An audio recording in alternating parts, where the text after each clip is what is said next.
ফেব্রুয়ারিতেই হবে নির্বাচন, হাদির কবর জিয়ারত শেষে বললেন ডাক্তার শফিক। হাদির জানাজার খবর আন্তর্জাতিক গণমাধ্যমে গুরুত্বের সঙ্গে প্রচার। জাতীয় সংসদ নির্বাচন ও গণভোট উপলক্ষে আইনশৃঙ্খলা পরিস্থিতি নিয়ে তিন বাহিনীর প্রধানের সাথে ইসির বৈঠক আজ।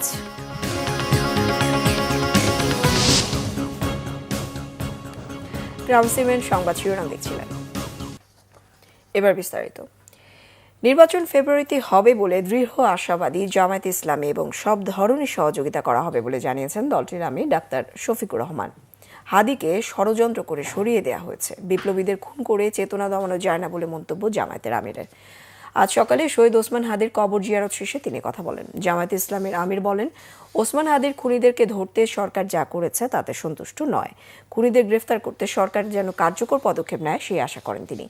এ সময় নির্বাচন ইস্যুতে প্রশ্নের জবাবে জামায়াতের আমির বলেন, নির্বাচন ফেব্রুয়ারিতে হওয়ার বিষয়ে আশাবাদী তাদের দল।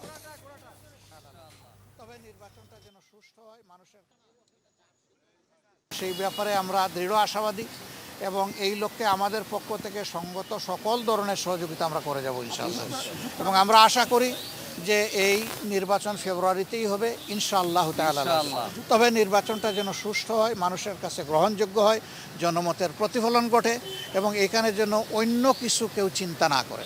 গতকালের জানাজায় বারবার উচ্চারিত হয়েছে, খুনিদেরকে আমরা গ্রেপ্তার হয়েছে, শাস্তি পাচ্ছে, এটা আমরা দেখতে চাই।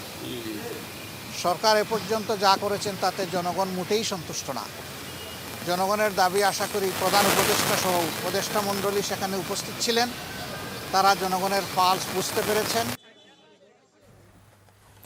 ইনকিলাব মঞ্চের মুখপাত্র শহীদ ওসমান হাদির জানাজার সংবাদ আন্তর্জাতিক সংবাদ মাধ্যমগুলো গুরুত্ব সহকারে প্রচার করেছে। শনিবার আল জাজিরা লিখেছে, 2024 সালে ছাত্র নেতৃত্বাধীন আন্দোলনের অন্যতম নেতা ওসমান হাদির জানাজা ও দাফন সম্পন্ন।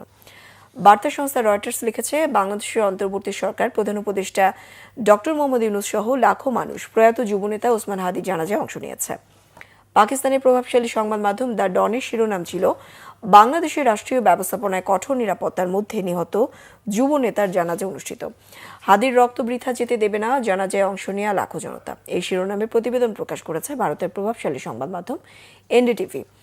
এদিকে ইনকিলাব মঞ্চের মুখপাত্র শরীফ ওসমান হাদির মৃত্যুতে শোক জানিয়েছে কমনওয়েলথ। শনিবার কমনওয়েলথের ওয়েবসাইটে প্রকাশিত বিবৃতিতে সংস্থাটির মহাসচিব শিরলে বোছওয়ে শোক প্রকাশ করেন। এছাড়া বাংলাদেশের বর্তমান পরিস্থিতি নিয়ে উদ্বেগ প্রকাশ করেন তিনি। গণমাধ্যম কর্মী সহ সবার নিরাপত্তা নিশ্চিত করতে বাংলাদেশ সরকারের প্রতি আহ্বান জানান কমনওয়েলথ মহাসচিব। আসন্ন ত্রয়োদশ জাতীয় সংসদ নির্বাচন এবং গণভোট উপলক্ষে আইনশৃঙ্খলা পরিস্থিতির সার্বিক অবস্থা পর্যালোচনা সংক্রান্ত সভা অনুষ্ঠিত হবে আজ। দুপুর 2:30টায় আগারগাঁও নির্বাচন কমিশন সচিবালয়ে সভা অনুষ্ঠিত হবে। এর আগে দুপুর 12টায় সেনা, নৌ ও বিমান বাহিনীর প্রধানরা নির্বাচন কমিশনের সঙ্গে সাক্ষাৎ করবেন। আসন্ন ত্রয়োদশ জাতীয় সংসদ নির্বাচন এবং গণভোট উপলক্ষে আইনশৃঙ্খলা পরিস্থিতির সার্বিক অবস্থা পর্যালোচনা সংক্রান্ত সভা কমিশন সচিবালয়ের সম্মেলন কক্ষে অনুষ্ঠিত হবে। প্রধান নির্বাচন কমিশনারের সভাপতিত্বে অনুষ্ঠিত সভায় নির্বাচন কমিশনাররা উপস্থিত থাকবেন। সভার আলোচ্য সূচির মধ্যে রয়েছে নির্বাচন পূর্ব আইনশৃঙ্খলা পরিস্থিতি পর্যালোচনা, অবৈধ অস্ত্র উদ্ধার, সন্ত্রাসী কার্যক্রম রোধে যৌথ বাহিনীর কার্যক্রম, প্রার্থী ও রাজনৈতিক দলের জন্য প্রণীত আচরণ বিধিমালা 2025 অনুযায়ী আচরণবিধি প্রতিপালন এবং নির্বাচনী পরিবেশ বজায় রাখার সাথে সংশ্লিষ্ট বিষয়াদি পর্যালোচনা। রাঙামাটিতে ভয়াবহ আগুনে 2টি বাস সহ পুড়েছে বেশ কয়েকটি দোকান। প্রত্যক্ষদর্শীরা জানান, শনিবার মধ্যরাতে শহরের পুরাতন বাস স্টেশনে আগুন দেখতে পান ব্যবসায়ীরা। এই সময় আগুন নেভানোর চেষ্টা করেন তারা। পরে ফায়ার সার্ভিসের সহায়তায় 1 ঘণ্টার চেষ্টায় আগুন নিয়ন্ত্রণে আসে। আগুনে পুড়ে যায় 4টি দোকান ও 2টি বাস। এতে প্রায় কোটি টাকার ক্ষতি হয়েছে বলে জানান ভুক্তভোগীরা।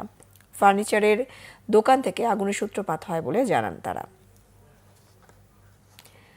উত্তরের হিমবাতাস ও কুয়াশায় চরম দুর্ভোগে পড়েছে চুয়াডাঙ্গার জনপদ। গতকাল থেকে সূর্যের দেখা না মেলায় দুর্ভোগ বেড়েছে কয়েক গুণ। প্রয়োজন ছাড়া কাজে বের হচ্ছে না কেউ। এতে চরম বিপাকে পড়েছে খেটে খাওয়া ছিন্নমূল মানুষ। শীতের প্রকোপ বাড়তে থাকায় সদর হাসপাতালে বাড়ছে ঠান্ডাজনিত রোগীর সংখ্যা। চুয়াডাঙ্গা আবহাওয়া অফিসের ভারপ্রাপ্ত কর্মকর্তা জামিনুর রহমান জানান, সকাল 9টায় জেলার সর্বনিম্ন তাপমাত্রা রেকর্ড করা হয়েছে 13.6 ডিগ্রি সেলসিয়াস। অস্ত্রোপচার নয়, রংপুর ও লালমনিরহাটে প্রত্যন্ত গ্রামীণ জনপদে স্বাভাবিক প্রসব সেবা নিরাপদ মাতৃত্ব ও কৈশোর স্বাস্থ্যসেবায় নতুন আশার আলো জ্বালিয়েছে উন্নয়ন সংস্থার জননী প্রকল্প। প্রান্তজনদের এই সেবা এখন একমাত্র ভরসার। সেবা পেয়ে খুশি সাধারণ মানুষ। রংপুর থেকে জুয়েল আহমেদের রিপোর্ট, ক্যামেরায় ছিলেন শাহনেওয়াজ জনি। দিনরাতে দল বেঁধে স্বাস্থ্যসেবা নিতে আসছেন নতুন মায়েরা। ইউনিয়ন স্বাস্থ্য ও পরিবার কল্যাণ কেন্দ্রগুলোতে মিলছে দক্ষ ধাত্রীর সহায়তা, বিনা খরচে পরামর্শ ও জরুরি সেবা।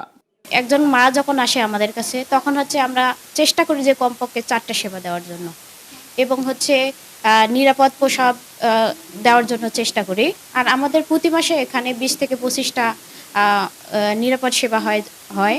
ডেলিভারির যে সেবাটা, এই সেবাটা মায়েদেরকে খুব যত্ন সহকারে আমরা করি, এবং ডেলিভারির যে যত ওষুধ বা স্যালাইন, ইনজেকশন যা যা লাগে সব কিছু ফ্রিভাবে এখান থেকে হয়। স্থানীয় নারীরা বলছেন, এই প্রকল্প না থাকলে প্রসবকালীন ঝুঁকি বাড়ত, অনেকেই হাসপাতালে যেতে পারতেন না। এখানে আজকে প্রথম এসে আমি আপুদের কাছ থেকে অনেক সেবার যত্ন পেয়েছি। আমি তো প্রথম মা হতে যাচ্ছি, তাই অনেক ভয় হচ্ছিল আমার। তো গ্রামে থাকি, গরিব মানুষ, অত বড় বড় ডাক্তার দেখাতে পারি না। তো এখানে সেবা পেয়ে ভালো লাগতেছে। এখানেই আমরা সেবা পাইছি ভালো। এখানে আমার বাচ্চাও এখানেই নর্মালি হয়েছে। প্রথমবার মা হয়েছি, এখানে চেক আপের জন্য আসছি। শুনেছি এখানে অনেক সুবিধা আছে, ফ্রিতে ওষুধপাতি দেয়, সেই জন্য আসছি। মন খুলে সব কিছু প্রকাশ করতে পারি এবং তারা আমাদের চিকিৎসা দেন, বিভিন্ন পরামর্শ দেন। আমরা সে অনুযায়ী চিকিৎসা নেই ওনাদের কাছ থেকে। সংশ্লিষ্টরা বলছেন, প্রান্তিক জনগোষ্ঠীর জন্য সময়মতো স্বাস্থ্যসেবা নিশ্চিত করে মাতৃ ও নবজাতকের জীবন রক্ষায় প্রকল্পটি গুরুত্বপূর্ণ ভূমিকা রাখছে। স্বাস্থ্যকেন্দ্রে না যাওয়ার একটা প্রবণতা, যে বাসায় করলে কি সমস্যা, আমাদের মায়েদের তো বাসাতেই হয়েছে। তো এই ভ্রান্ত ধারণা থেকে কমিউনিটি মানুষদের, বিশেষ করে গর্ভবতী মায়েদের এই ভ্রান্ত ধারণা ভেঙে আমরা তাদেরকে অ্যাটলিস্ট ইউনিয়ন স্বাস্থ্য পরিবার কেন্দ্রে নিয়ে আসছি, যে তাদের নর্মাল ডেলিভারি করানোর জন্য। এই 2 জেলার 40টি ইউনিয়ন স্বাস্থ্য ও পরিবার কল্যাণ কেন্দ্রে 23,000 স্বাভাবিক প্রসব সেবা দিয়েছে প্রকল্পটি। জুয়েল আহমেদ, বাংলা ভিশন, রংপুর।